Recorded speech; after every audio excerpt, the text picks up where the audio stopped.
আমরা অনেক দিন যাবত এই ক্যাম্পে আছি, অনেক অসুবিধার মধ্যে এখানে পড়ে আছি। আমাদের হেল্প করার মতো কোনো মানুষ নাই। আমাদের এখানে মনে করেন মা বাবার সাথে দেখা করি না, 2-3 বছর হয়ে গেছে। ক্যাম্পের ভেতরে চলে বসে আছি, রিলিজ করার কোনো নাম নাই। জজের কাছে অনুরোধ করি, জজ কোনো রেসপন্স করে না, কোনো রিপ্লাই দেয় না আমাদের বিষয়। তো আমি আমার বাংলাদেশ সরকারের কাছে অনুরোধ, আমাদের যেন জলদি এখান থেকে তাড়াতাড়ি নিয়ে যায়। আমি ইন্ডিয়াতে দীর্ঘদিন 2 বছর জেলে আছি। আমি পাসপোর্ট ভিসা আসার পরে আমার 2 মাস 16 দিনের ভিসা হওয়ার পরে আমার পুলিশি ধরে জেলে দিয়ে দিয়েছে। আমি ফাইন ভরার ব্যবস্থা করতে বলছি, তাও আমার এইগুলো সুযোগ সুবিধা দেয়নি। আমার এই 2 বছর ধরে জেলে আটকায় রেখেছে, আমার কোনো বাড়ি যাওয়ার কোনো সুযোগই দিচ্ছে না। এখন আপনারা যদি একটু সাহায্য করেন তাহলে হয়তো বাড়ি যেতে পারবো। আমরা প্রায় 1 বছর হলো এখানে আটকা আছি ক্যাম্পে। আমাদের এখান থেকে ছাড়ানোর কোনো ব্যবস্থা নেই। এখানে আমাদের অনেক অসুবিধা হচ্ছে। আমাদের ফ্যামিলি আছে, আমাদের বাড়িতে অনেক বাচ্চা আছে, ছোট ছোট বাচ্চা আছে 2টো।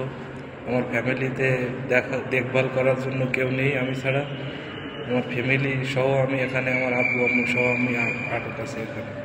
আপনারা একটু সাহায্য সহযোগিতা করবেন আমাদের বের করার জন্য।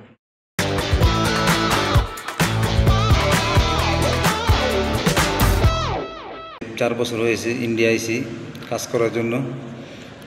এখন আমার পাসপোর্টে ভিসা ম্যাচ শেষ, তারপর আমার পুলিশে ধরার পরে জেলখানায় ছিলাম 8 মাস। তারপর আমার ক্যাম্পে নিয়ে এসে তামিলনাড়ু ছিলাম ক্যাম্পে, আতুর ক্যাম্পে।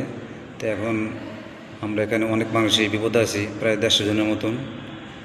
এখন আমরা বাড়িতে যাওয়ার চেষ্টা পারতেছি না, কিন্তু দয়া করে আপনারা আমাদেরকে বাড়িতে নেওয়ার ব্যবস্থা করে দেন। আপনাদের কাছে একটু সাহায্য চাই। আমাদের সবার ফ্যামিলিটা বহুত কষ্টে আছে। ইন্ডিয়ান আইসি 2023 সালে আমি দয়া খাই। 3 বছর হয়ে গেছে, অনেক কেস শেষ হয় না, খালি একটা খালি হয়নি কয়েছে, খালি চামিরা ওইগুলো প্রবলেম। অন্য রাজ্য অত প্রবলেম নেই, এই এনে অনেক প্রবলেম। তামিলরা ওই সবার 2 বছর 2.5 বছর সাজা লাগতেছে, আর কেস শেষ করে না, আর এম্বাসি ঠিক মতন কাজ করে না। আপনি একটু এই জিনিসটা একটু প্রচার করলে ভালো হতো, আর সবার জন্য একটু উপকার হতো।